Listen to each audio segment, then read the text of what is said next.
Browse OneDrive. Education and training. 2.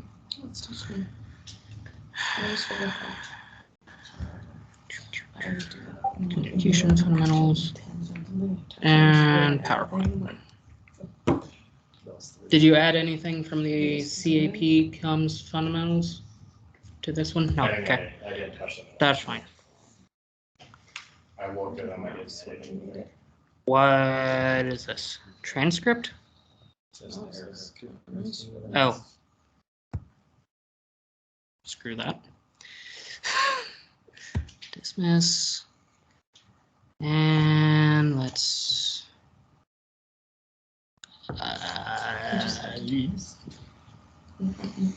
content only.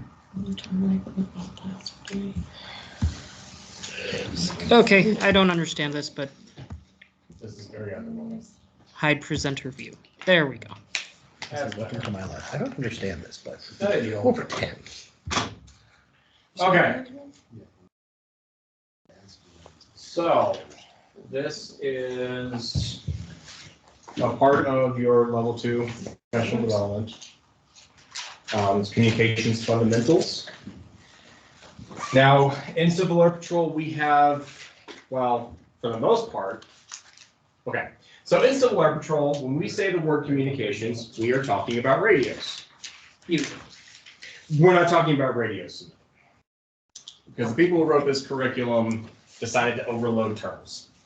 So communications in this sense is what the civilian business world understands communications to mean. And that's memos, letters, presentations, what? I was just thinking, because like I earlier, apparently I'm not signed off on this, but I remember doing this one because I asked you about it. Okay. Well, you're sitting through this class now. Well, yeah. All right, go ahead and pop over to the next one. Yeah, I guess I do have the remote, don't I? That might help.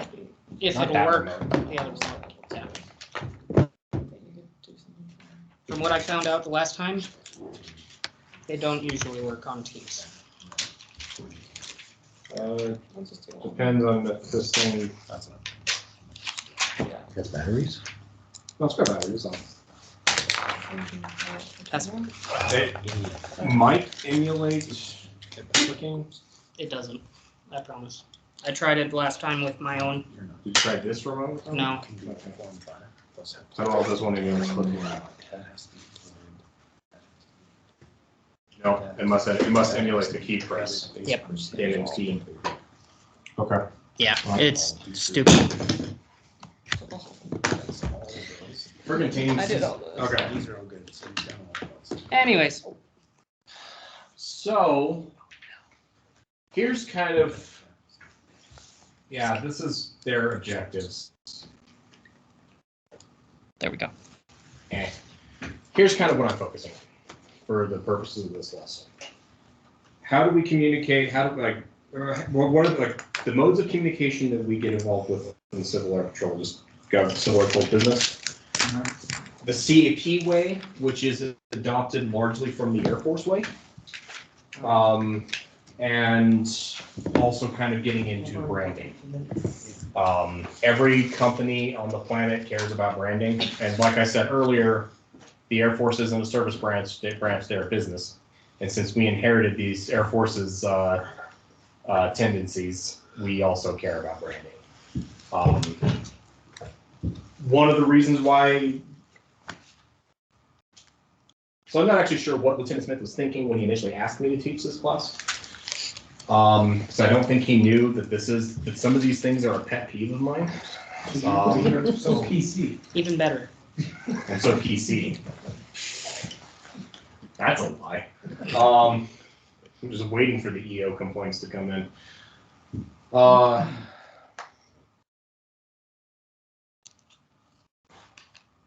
But you will see in our squadron and wing a lot of bad examples of how to do this stuff.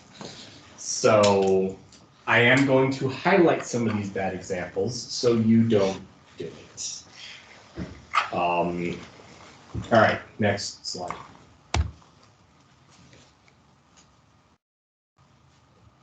Okay, cool.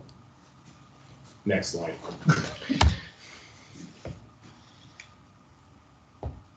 The outline I have in my head doesn't necessarily line up with the slides, but we're going to go through the slides just so that we're making sure we're catching the right stuff.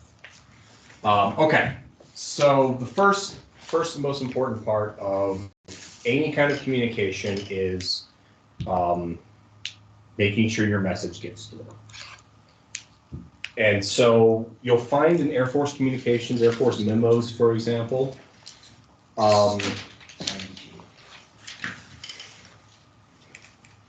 people will do one of two things. They will either speak in very flowery, very technical language, or they will be very direct, very simple, straight to the point.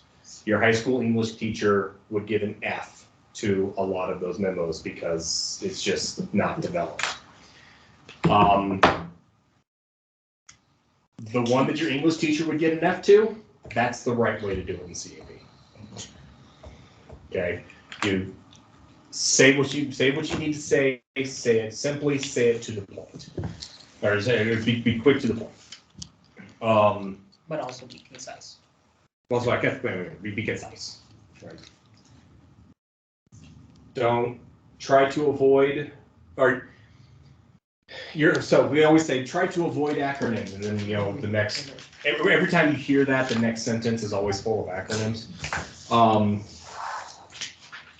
But this kind of goes back to knowing your audience. Why do you use certain acronyms? There are certain terms that pilots will use with each other. WTF. We all understand that one. That's the unofficial memo or motto of Civil Air Patrol. But because it's because you can say it in a very concise way to each other, ideas, using that jargon is a very concise form of communication for all pilots. Yeah. They know exactly what you mean. You actually, a lot of times the jargon eliminates an ambiguity. But that doesn't work when you're speaking to non-pilots. ATO made of planes, dude. So yeah, that's why I don't say avoid acronyms. I say use them appropriately. If you know that it makes the meaning more clear for your audience, use them. But if you know there are people in your audience who don't quite know what those terms mean, avoid them. Or preface it with what it means. So that's one turn. Yeah, that's a valid way to do it. My argument against it is if I have to explain it to you, I shouldn't use it. I mean, maybe the one exception is if you're in a field where the acronyms get overloaded, like what happens in the tech industry a lot. Like short circuiting. What does short circuiting mean? There's at least 3 definitions depending on who you're talking to and what the context is. Because a web developer understands short circuiting completely differently from an electrical engineer. So like that'd be the one exception is if you're in a field where the term is overloaded, then maybe specify which meaning you want. But at the same time, if you're in that situation, you probably shouldn't use that term. Okay, next. Oh, we just went over that. Yep. Just think about who you're talking to. Okay. Modes of communication.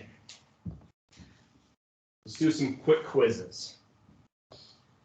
What is the best way to communicate very complicated information to a large group of people?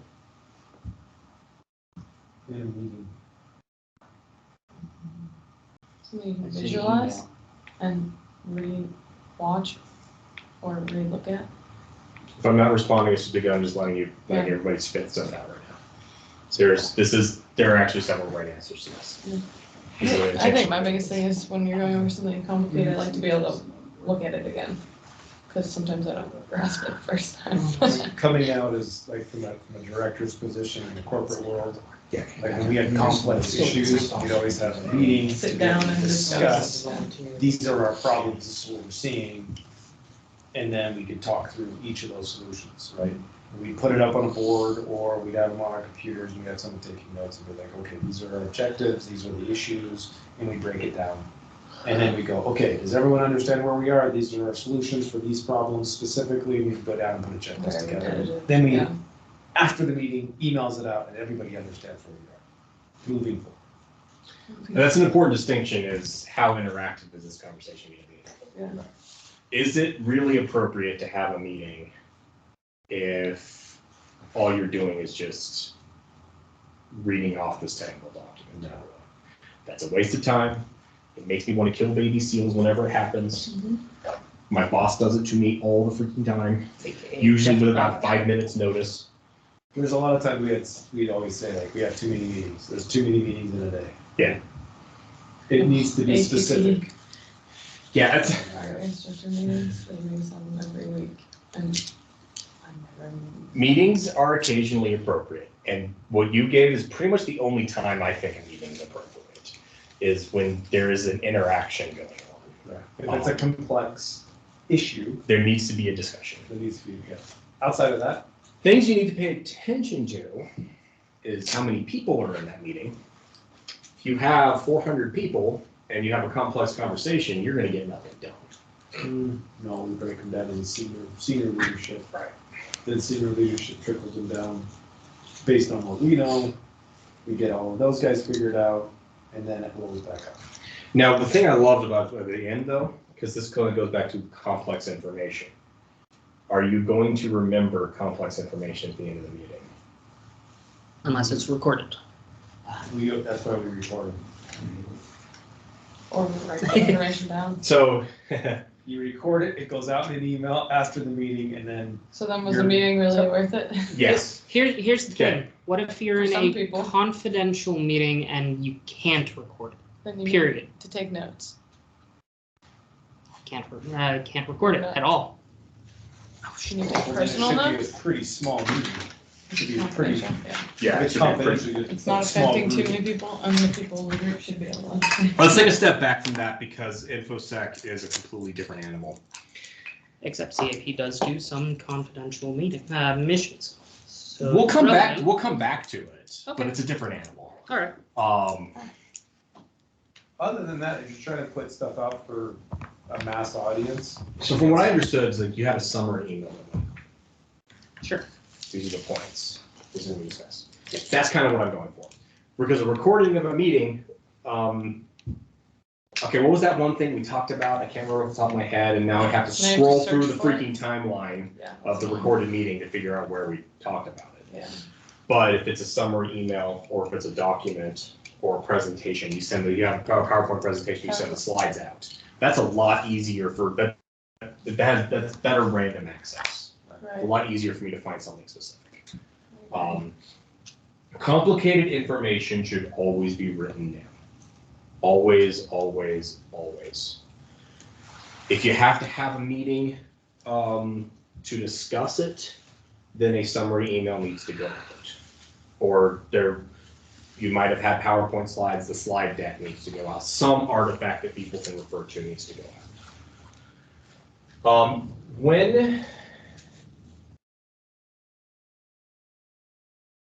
When is it not appropriate to send an email? We are pissed. Hilarious, but a very good point. Always do your notes in Word and then transfer only the ones that you want to be seen. I've sent emails. I've sent out my share too. I've had to ban myself from sending emails right before lunch because I get pretty angry. I actually would type up my emails and then I'd be like, okay, I'm gonna let that simmer for about an hour before I send it. And then I go back and read it Change stuff. and then be like, okay, I need some facts to support this information that I'm talking about. So when I Yeah. do make him look like a friggin' fool, I'm gonna Nice have saying. all of the data I need to do so. Oh, man. And I lighten it up, because then I'm calmed down a bit.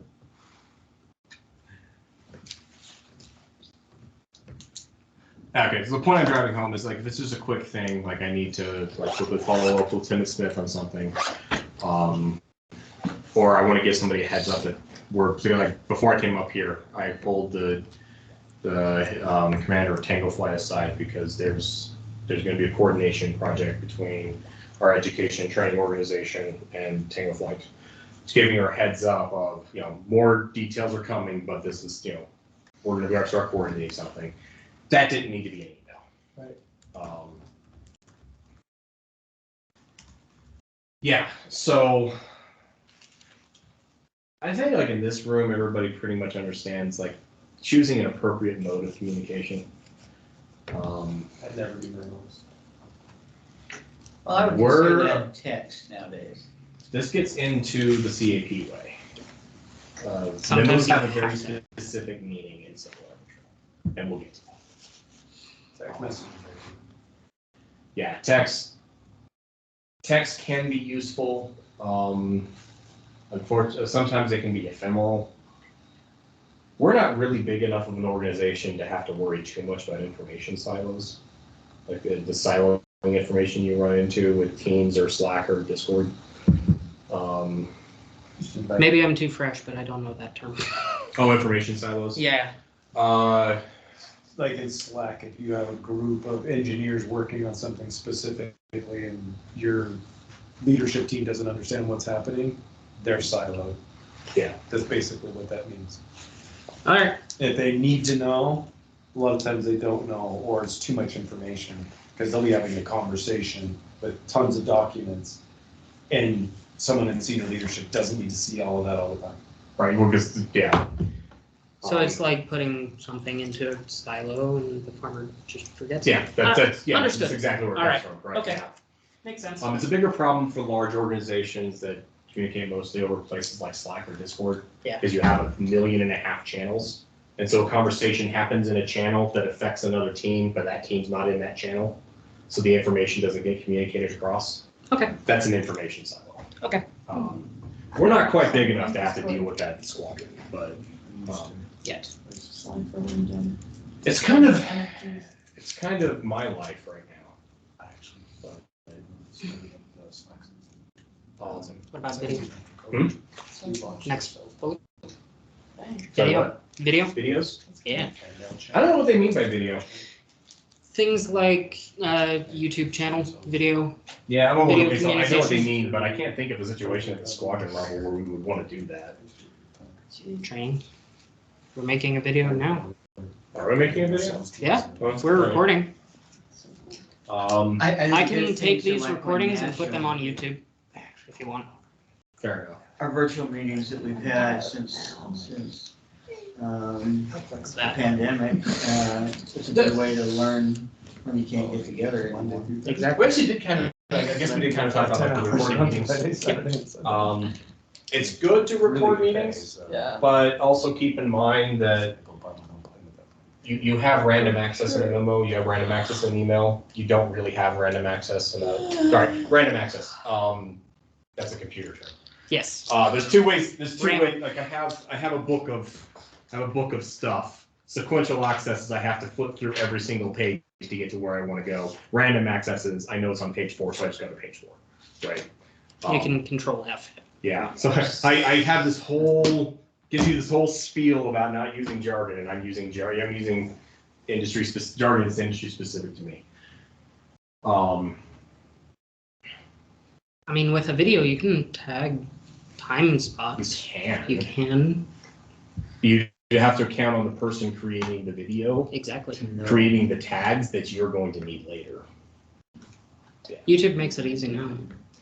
I don't. They didn't back then. Yeah. Because this is another part, and this is actually, I'm glad you brought this up, because something you have to keep in mind is sometimes, and this is something that in the tech world we fail at all the time. Information that I think is important to communicate isn't necessarily information that you need. Right. Everybody pulled up the help on your software and it was completely freaking worthless because it was written by a software engineer who didn't actually understand what you as a user needed to know.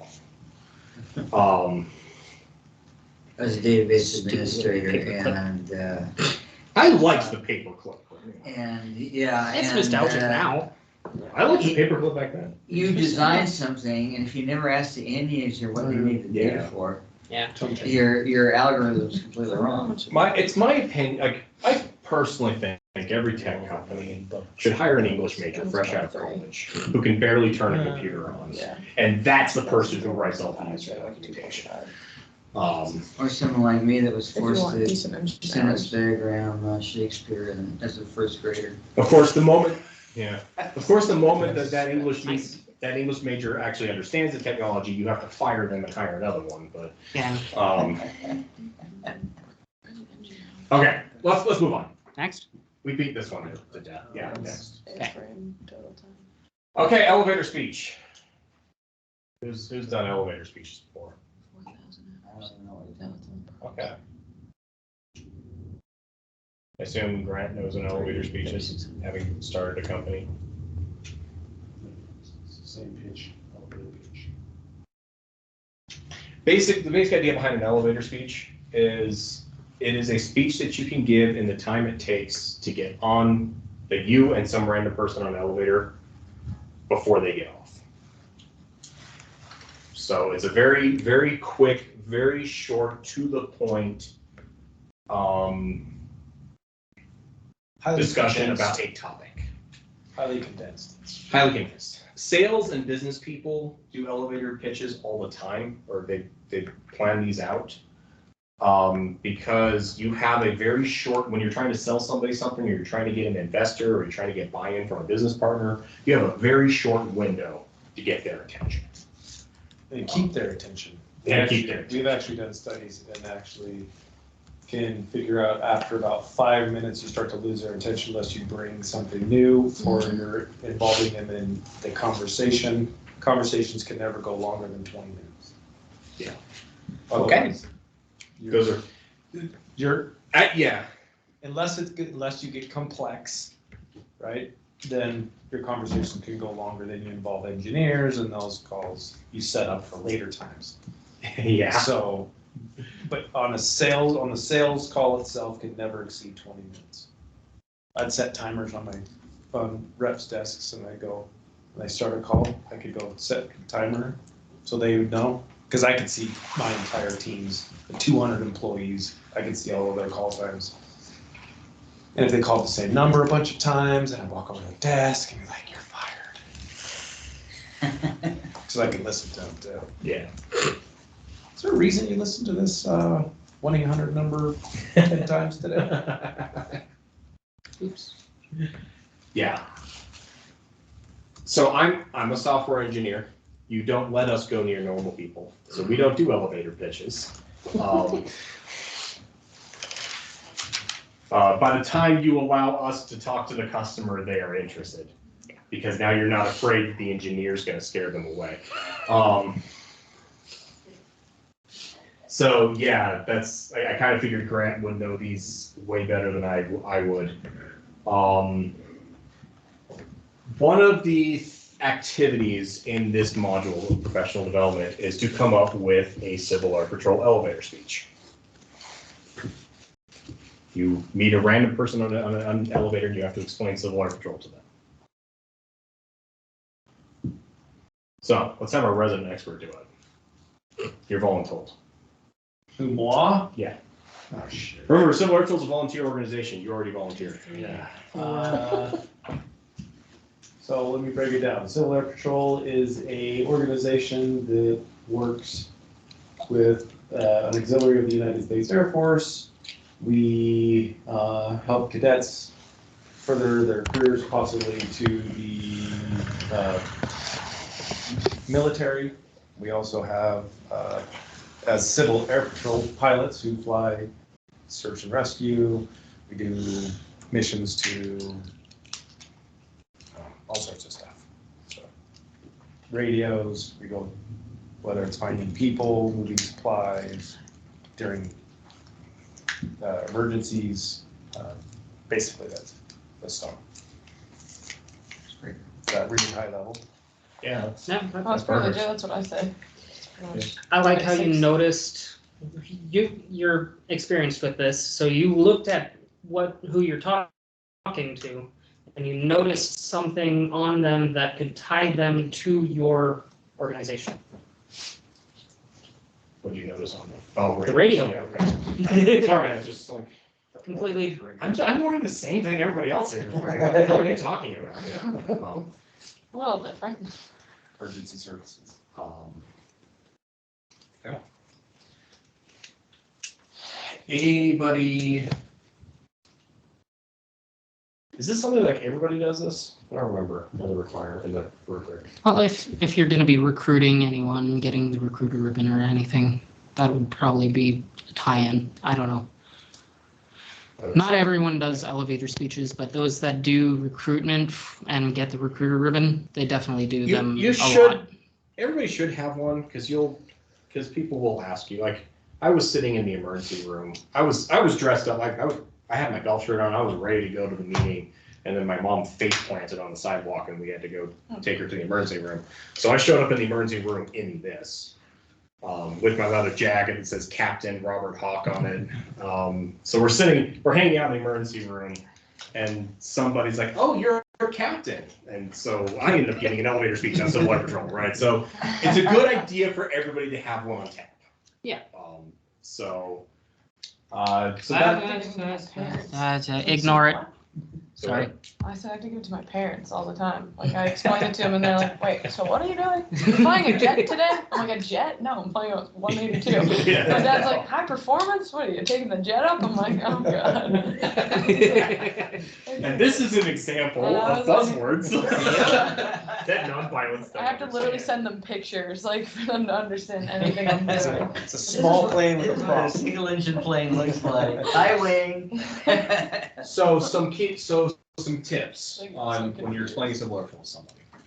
We have 5 congressionally mandated missions. 5. If you I actually know go of 3. If you actually go look up 36 USC chapter 949, I think. Don't quote me. No, sorry. We exist in 2 places in the U.S. Code. Title 10 USC chapter 949, which is the part that explains us as the auxiliary of the Air Force. But then we're also in Title 36, and I don't remember the chapter number on that one. That's the one where it actually gives us, so there's our missions, there's 5 in there. What are the other 2? Well, the 3 Sorry. that you know Yeah. are in there. What? So what I Civil Air, need to do some reading. so what Civil Air Patrol did is we took those 5 and we condensed them to 3 talking points. Okay. So the 3 talking points are what you're familiar with: aerospace education, cadet programs, emergency services. Okay. It's just in the actual law, those are expressed over Expressed. 5 points. Huh. Okay, what was the 3 again? Just curious. So what? Aerospace education, Cadet program. cadet programs, and emergency services. I believe it's on your membership card. Yeah. Yeah, nobody's gonna. It used to be on the membership card. Yeah. Anyway. Verbiage. Yeah. I'm just pointing that one out. We say that we have 3 congressionally mandated missions. It's actually 5. We just list it as 3. That's my old man. It used to be on the membership card. It's not now. I think it wasn't like you're pulling out your old blue one. Yeah. So what were the? Yeah, it was on these. I actually don't remember. Like, so it's these 3 points just expressed in 5 points, and I don't remember the exact verbiage. I just thought it was amusing when I found it. And then we butter Because I don't. Wait. Last name. The mission statement, that's probably And it. then she went and got a bunch of like. We have. Well, that's. For the 5. I don't know if that's our current mission statement. emergency response, diverse aviation and ground services, youth development. Oh, no, we promotion of changed air- that. We have a new mission statement. Goals. Oh, Yeah, they changed, yeah. airspace and cyber power. They introduced a new mission statement with the last national conference. That I didn't know. Yeah. Okay, And generals, they have to change things. Well, they changed generals. Yeah. Okay, So, good on the but next. those 3 points, we should refer to them as missions of Civil Air Patrol. Okay, Those 3 missions of Civil Air Patrol is always a good starting point. The one that makes us sound really cool is emergency services. I always like to say that we are a civilian auxiliary of the U.S. Air Force. We are one of the 2 civilian auxiliaries of the U.S. Air Force. The other one is the Military Auxiliary Radio Service that reports to the 16th Air Force. They're weird. They're all ham radio operators, and therefore they're weird people you don't want to talk to. and this is being said by the Go ahead. current communications officer. Yeah, by the guy who has ham radio license plates on his car is wearing a radio anyway. Yeah. So, hey, trust me, they're weird people. Oh, we know one of those. Yeah. So we are a civilian auxiliary of the U.S. Air Force. That we don't need to get into the legal complexities of, because we're only kind of the auxiliary of the Air Force sometimes, but we are an auxiliary of the Air Force when we are on an Air Force assigned mission. Otherwise, we are a publicly chartered nonprofit corporation. Sorry. Yeah. That does not go in the elevator speech. Yeah. We are an auxiliary of the U.S. Air Force that are congressionally mandated to assist the Air Force in homeland security related missions such as search and rescue and disaster relief roles. We also have a cadet program that teaches leadership to the next generation. I like to throw a little tidbit that the current high school JROTC programs were based off of the Civil Air Patrol Cadet program originally. Because the CAP Cadet program was established in as a part of World War II, because kids were dropping out of school to join the Army to go to World War II. And so the cadet program was established to try to keep kids in school because we felt they needed to learn math and science to beat the Germans. Which they did. Yeah. Even if it's just range finding for cannons. Because, but that's kind of how, because everybody's heard of the JROTC programs, and that's kind of how I connect that in people's minds of what the Civil Air Patrol Cadet program is. The high school JROTC programs were based off of our cadet. Oh, award recommendations. Everyone's got to write one at one point or another. Some point you're going to have to. I'm going to go through this at a very high level. It's going to go in one ear and out the other. Yep. The key thing to remember, and this actually, there's 2 forms for award recommendations. The Form 2A and the Form 120. The Form 2A is for what we call service ribbons. They're your red service ribbon, your recruiter ribbon, community service ribbons. Form 120 is for commendations. So commander's comm, meritorious service, exceptional service. So this gets into when you are a leader in charge of something, like a commander. We don't get paid. And so it's important. So it's important for companies to recognize employees when they're doing cool stuff, right? Because money only goes so far in getting people to give you their best. It is that much more important for us because we don't pay our members. Yeah. So it is absolutely critical that when you see somebody do something cool, you should speak up to me or Captain Carlisi to maybe recommend Or that the we personnel officer. or personnel officer. At some point, it has to go through command when we're talking about the Form 120. Yep. So that we can make sure that person is appropriately recognized. This is the regulation that goes over all of the awards, and yeah. The key thing here is that if there's somebody that you want to recognize, come to somebody who's been in for a while. We will help you write that award. Because I don't want to get into the nitty gritty of writing bullets and award recommendations. It's kind of weird to me that this is a level 2 module, right? Because this is like airman leadership school stuff. Well, level 2 is supposed to cover SLS, what used to be SLS. So Squadron Leadership School. Oh, really? Yeah. So this level 2 sometimes prepares people to be a squadron commander. Oh. Somehow, some way, it doesn't make sense to me. Commander? Something like that, I don't know. They didn't Or get- they didn't CLC they or didn't something. Corporate Leadership School. Okay, I see. Anyway. There is a resource though that's not mentioned on any of these slides, and it is far and away superior to every civil airfield publication that you will see mentioned in this course. And every civil airfield publication mentioned in this course is based off of this resource because it is an Air Force handbook. It is called the Tongue and Quill. The number for it is Air Force Handbook 33-337. It is an amazing resource for all things writing military. Earlier, we mentioned Civil Airfield Pamphlet 1-2.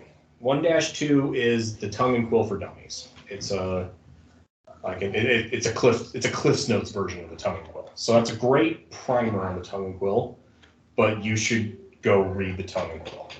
And you should read what the Tongue and Quill has to say about how to write up an award for someone.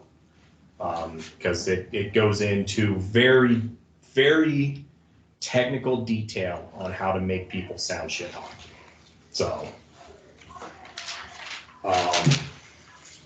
that's all I'm going to say about this. Okay. Other than it is important that we recognize members, so if you see somebody do something cool, reach out to one of us so we can get them recognized. We'll go. Oh, yeah, okay, so I just mentioned pamphlet 1-2. What the hell is 152? I'll look it up. Okay. So Reg 1-2, I think there's like one line in there on communication standards. Most of Reg 1-2 is not applicable. So the CAPR and the CAP. Great question. R R is regs. stands for regulation. CAPP stands for CAP pamphlet. So an R is a hard and fast rule. We don't get to bend these. Yep. A P is not. Those are more guidelines or best practices. There are a lot of things, a lot of P's that probably should be R's Is it a or N's. pamphlet? Okay. Pamphlet. Yeah. So Reg 1-2 is just some like dry admin stuff. It doesn't really go into best practices of how to do publications. Okay. Pamphlet 1-2 does. But like I said, Pamphlet 1-2 is an abbreviated version of the Tongue and Quill. So if you've never encountered the Tongue and Quill, this is a good place to start. This is a good primer on it. But you should move on to reading the Tongue and Quill.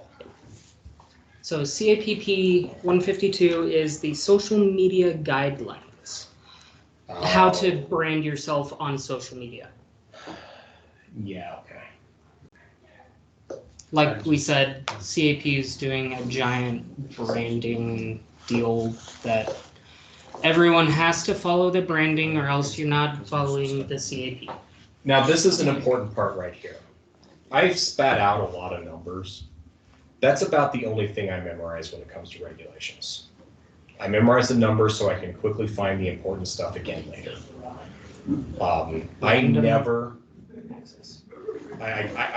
Whenever there's something, even if I'm pretty sure I know what the reg says, and this goes beyond communications, this is just survival and civil air patrol in general.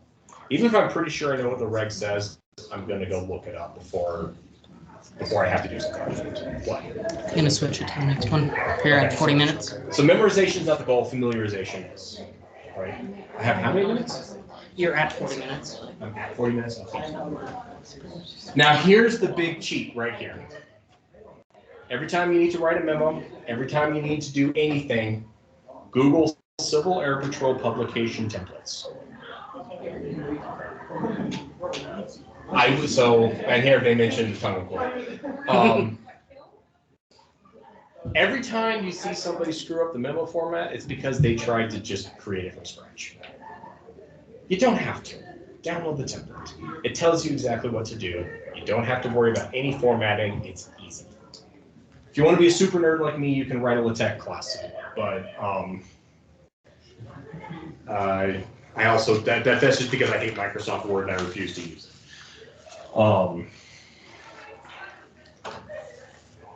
Yeah, so when it comes to formatting, even with like email signature formatters, Solotril has an email signature formatter. Don't make up your own email signature like everybody seems to do anyway. Go look up the formatter, type in your information, copy and paste into Outlook or Gmail or whatever the hell. Like you can save signatures in every modern I don't email. even have a Solotril email. So what? I don't have an email. There's Solotril. Talk to me after, and I'll get you set up. At first, I didn't know I was allowed to get one. I mean, I don't need one if I don't need one. Yeah, I'd rather just use my. So I had it set up in Gmail. I have so many different emails now. I'd rather just So here's my thing. It's your option. Gmail. I have Gmail and stuff gets lost because I get so much email.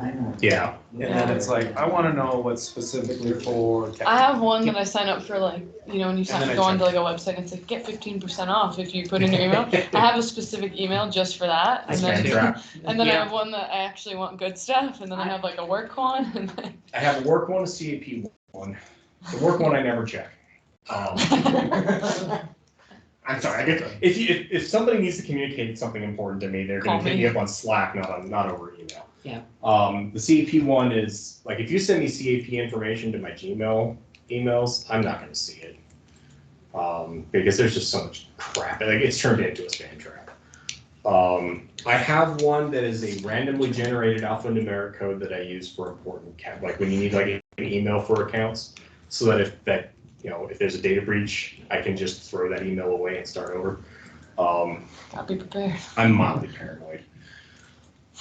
Huh? It's best practice. I've I'm just- also been messing with Russia this week, so I need to get more paranoid, not less. But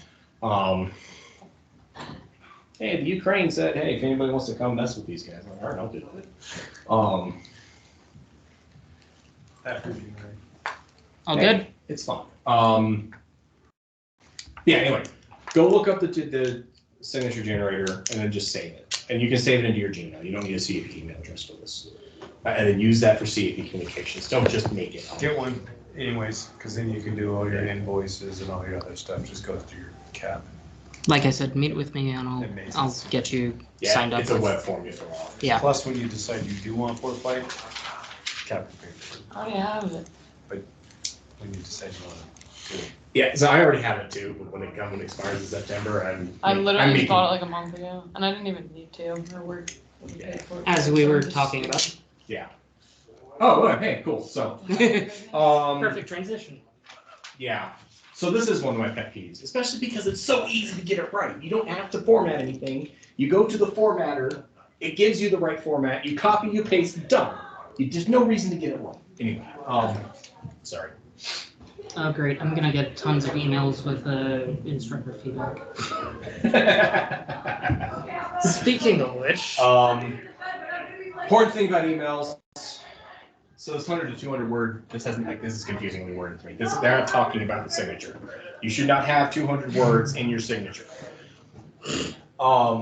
That's the Who has length. that many words in their signature? That's the overall length of the email. That's not Yeah. the signature one. Short emails are better, right? That's why I generally speaking, shorter emails are better. Because if I open up an email from you and I see it's a novel, I'm probably not going to read it. Right. All right. So next. that's your homework. Just figure out your signature block and send it to me. Figure out your signature block and then email him your elevator speech for CAP. Yep. Next. Okay.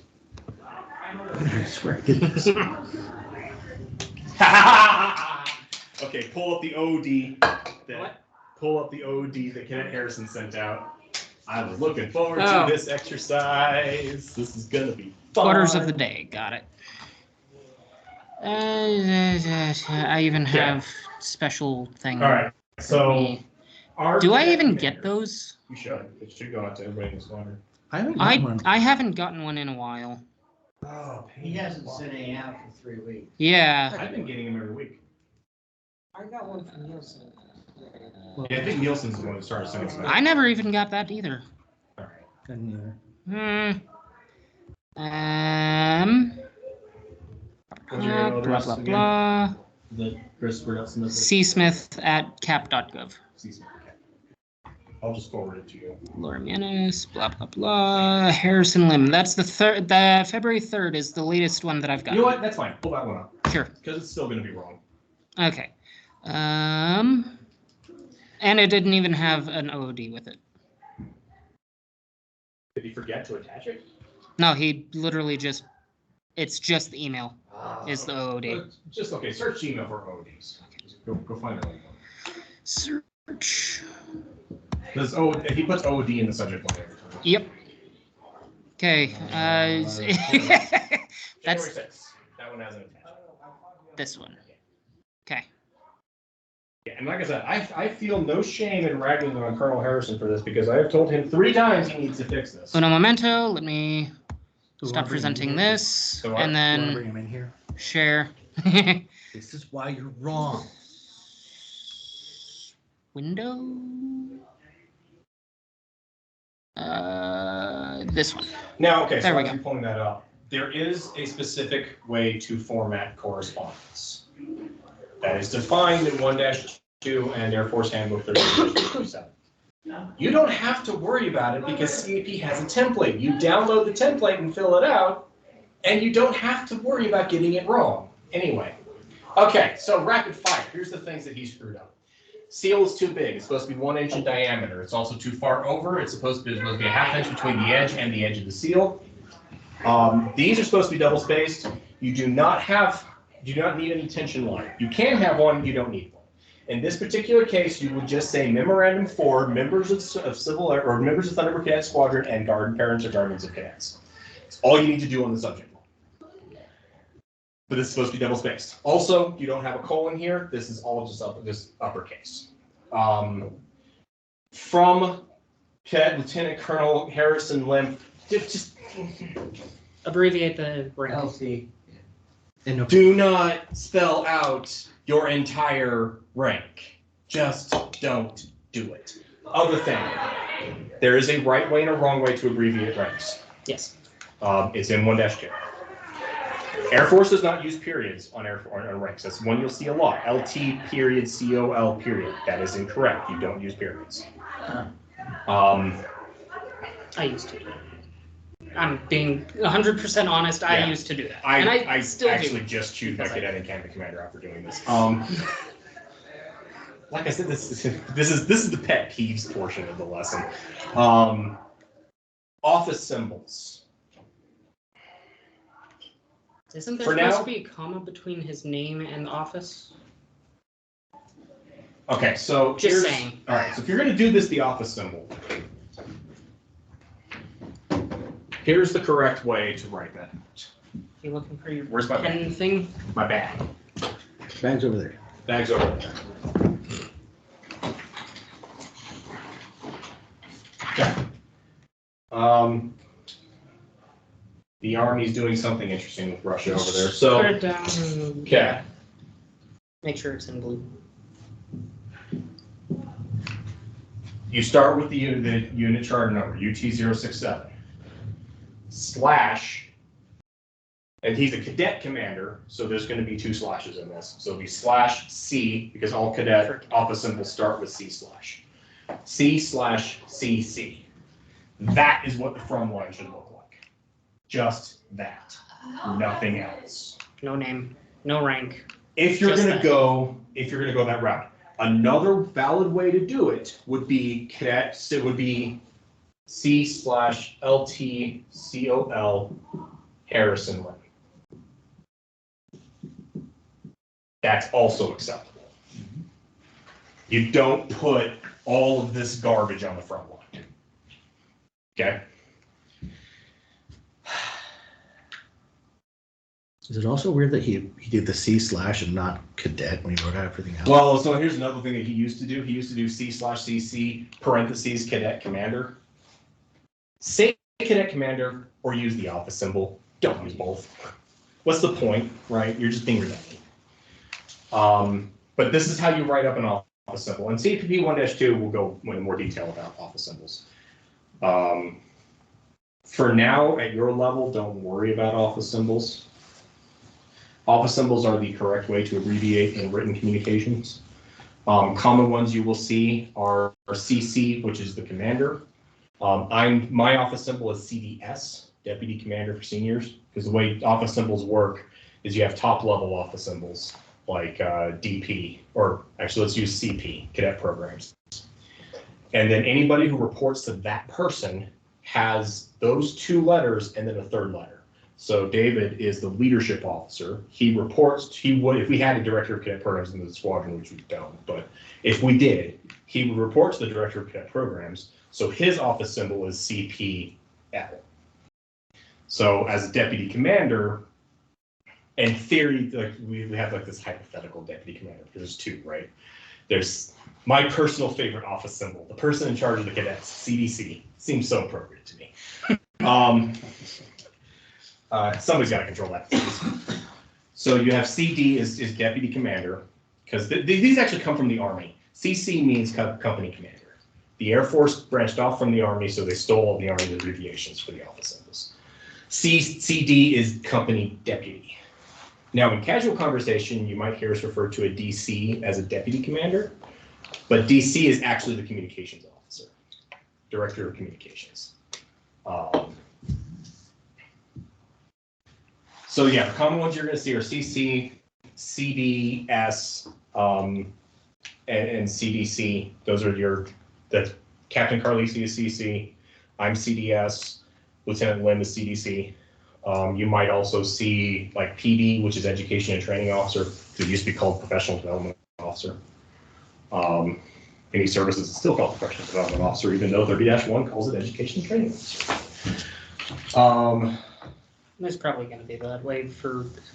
But yeah, so basically, if you see CC, that's a commander, and anytime you see a C/ in front of it, Assume cadet. that's a cadet, and the cadet's going to take on, like, the Aerospace Education Officer is AE. The Cadet Aerospace Education Officer is C/AE. Right. So that's just a quick rundown on how office symbols work. When you need them, look them up. They're in 1-2. Most of them, some of them aren't. If you don't know what it is, like I can help you, but you don't need to worry about it too much right now, because the from line on the memo is always valid to put your rank in your name and be done with it. That's always okay.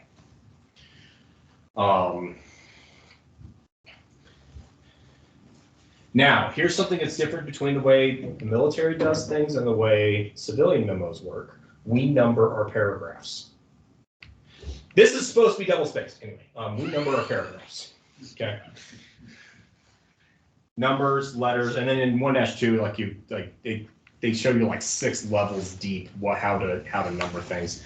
If you're writing a memo and you have to go 6 levels deep on your list, you need to rewrite your memo. It's too complicated. And so that part is actually not incorrect. So, okay, ignore this. This is paragraph form stuff, right? The paragraphs do line up with the paragraph number. Double space between paragraphs. And I'm not even going to talk about this rainbow vomit. Just Upcoming meetings? Oh, also, if you have a sub list, never have an A without a B. Yeah. If you just have this like randomly dangling here, you need to rewrite this paragraph. Or just make it its own paragraph. Actually, it should be its own paragraph. And this is an example of throwing stuff in there that doesn't need to be in there. Memos. Who here has been inspired by a memo?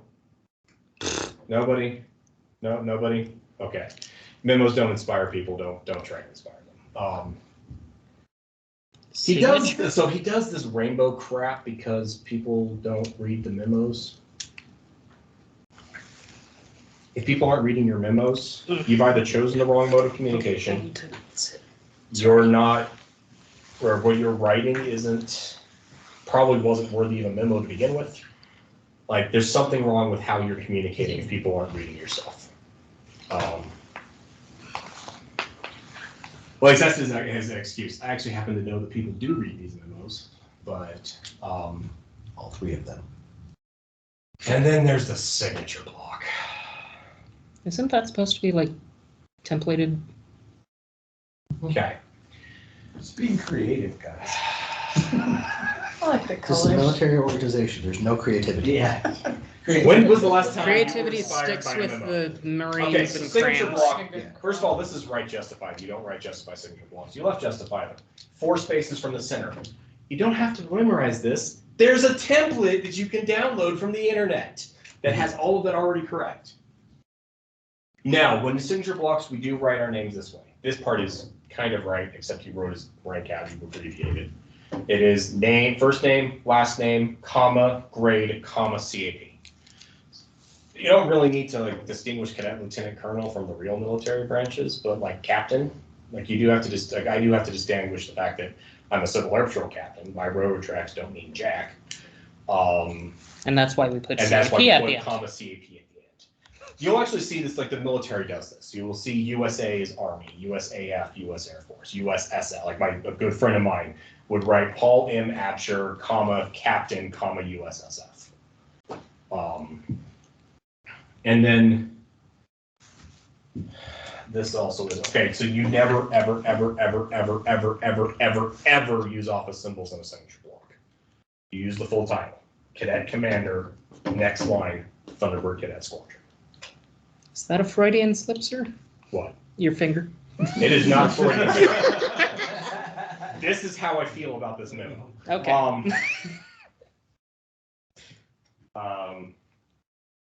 Anyways, Anyway, okay, so are we good with this, I sir? feel better now. Okay. I don't know if that had any educational value for you guys. I just needed to rant about this. Content, I go just back needed to, Vent. But okay, where the But heck key was points, right? Say what you need to say.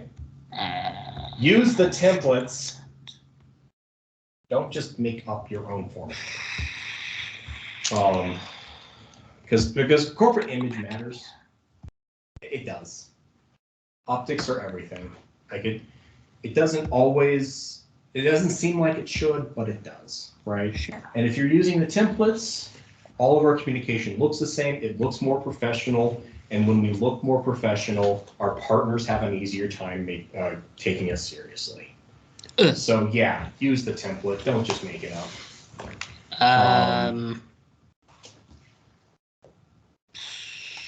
I've got to figure out how to get back. There we go. One other thing, there is something called a personal letter. So you use that memo format. The only time you use that memo format is if you're communicating to another military agency, or within Civil Air Patrol.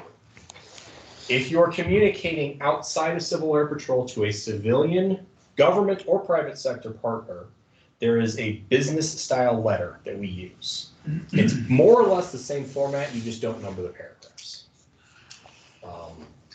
And you write it like a regular letter. And you write it like a regular letter. You don't ever use office symbols ever in those, or acronyms or jargon, because that all goes back to, because office symbols are kind of a military thing. In the military, they understand CZ. Outside of the military, they don't. And that goes back to knowing your audience, right? Actually, it's more like a essay rather than a letter. There is a letterhead format to it. Yeah. Civil Air, so the Air Force doesn't have. So Civil Air Patrol has a memo format that the Air Force doesn't have. You'll find this in 1-2. Okay. And it is referred to as the business style memorandum. There's also the personal letter, which opens with dear so-and-so, blah, blah, blah. But the personal, like the business style memo has a lot of the same like memorandum header blocks. Whereas like the personal letter is more like a letter, like the address of the recipient, the address of the sender. You can get all those details from the tongue. And it folds very nicely into a windowed Yeah. envelope. Yeah, and you follow the format, you can just put it in a window and envelope. Yep. So, okay, so there's one form of written communication. I don't think we should go over 3. I don't think we Let's need to make go it over 1. 3. I think we had plenty to talk about with that one. Yep. Okay, yeah. Questions? I think that's everything. I'm good with it. Basically, everything has a template, use it. Captain Hawk, do you have any friends? No, I don't. Aww. Because I get cranky about it. Lose all my friends because I yelled about the format. Minimal format's a prerequisite to being a friend. Ooh. You have a dog. I have a laser pointer. We could have used that the whole time. I like my middle finger better. Yeah. Yeah, I can make it different colors. Okay, sorry. Yeah, okay. Like, there's a template for everything. Use the template. Be concise. Don't make it more complicated than it needs to be. That's really it. It's a cute. So what? It's a nice little hat. Yeah. Because of my cadet days, it is difficult for me to wear a uniform without a hat. I almost always wear a hat. The aviator is murder because the only hat that's allowed in the aviator is the ball cap, and I think that looks stupid. I'm never. Yeah. Anyways. Uniform, No, you 39-1 authorizes the ball cap for the aviator. not the, Which one specifically? forgive the term, but that's really the Which term. one The fist cutter. specifically? A ball cap. Any ball cap? Like any Civil Air Patrol ball cap? If you There put it is on- there is a In theory, plain black ball cap or In navy theory- blue ball cap. in theory, wing defines which ball cap you're supposed to use in your uniform. Our wing doesn't. So the rule of thumb I go by is if it's sold on Vanguard, it's cool. Yeah. He has a plain blue. 511 hat. It's not from Vanguard, but Vanguard does sell one like that. Yeah, So so- Exactly. I consider it Because okay. I just bought 2 for, one for each of us. Ball And have caps. the Civil Air Patrol logo on it, and so we can technically use those. That's fine. There's a thing In that the says, corporate uniform. like anything, Not in the Air Force. What about with the polo shirts? Just the corporate. Same. Yeah. That's corporate. So we can, okay. Honestly, I think the polo uniform would be more acceptable with the ball cap than the aviators. But I don't know why it's allowed. That's just. whatever. Can you imagine me walking around with an aviator rocking this? Like, just how dumb that would look. I actually was wondering that because like So fun. I was See, I don't wondering see because like why if the they did Air like, Force, maybe an exception for blue, flight cap. Not yet. Flight cap? foldable flight don't cap. think Or, so. Foldable. They don't, but it's that would be like They should. Anyways, Well, so, okay, here's why. Because they want the corporate equivalents to be easy to put together. So they just eliminated a lot of features from them, Yeah. including that. That's why. and military ribbons. One of the PSEs. which is stupid. Yeah. Anyways, well, we did 1 hour. Sir? I heard clapping. Okay. There was in a classroom going on down there. Okay. Well, we've done an hour. That meets the requirement. Okay, cool. Almost met it exactly on. So Me ranting for an hour about memo formats. yes. Perfect. Love to. He's like, no, but you can go. Alrighty. What branch were you? I was Next Air week, Force. we talk about staff coordination. Just kidding. I mean, like, legally I could. I don't know. We're gonna go through the Air Force Form 1768. I'm Next- like 25% serious about that. 'cause Next month is We need more staff coordination, and I think we need to have a staff coordination. What was it? class, but accountability and responsibility of the adult leader was next month. Whatever it is you're teaching. See, I was doing this because I thought you had something else to do tonight. No, I don't really have the bandwidth to prepare lessons every month. That's fine. So I will try to pinch hit when like you need me to step in. Yep. But or we could do uniforms. People need to know uniforms. Yeah. I will always. That's another pet peeve of mine. We could do that next week if you want. It's up to you. I was happy with your curriculum. That's my OCD too, is uniform select. What matters is that we get people through their profession. It's just Yeah. That's what matters. Right. Well, I think that rocket when you take off. are we good to hang up? Usually Yeah, it's like, yeah, we're good.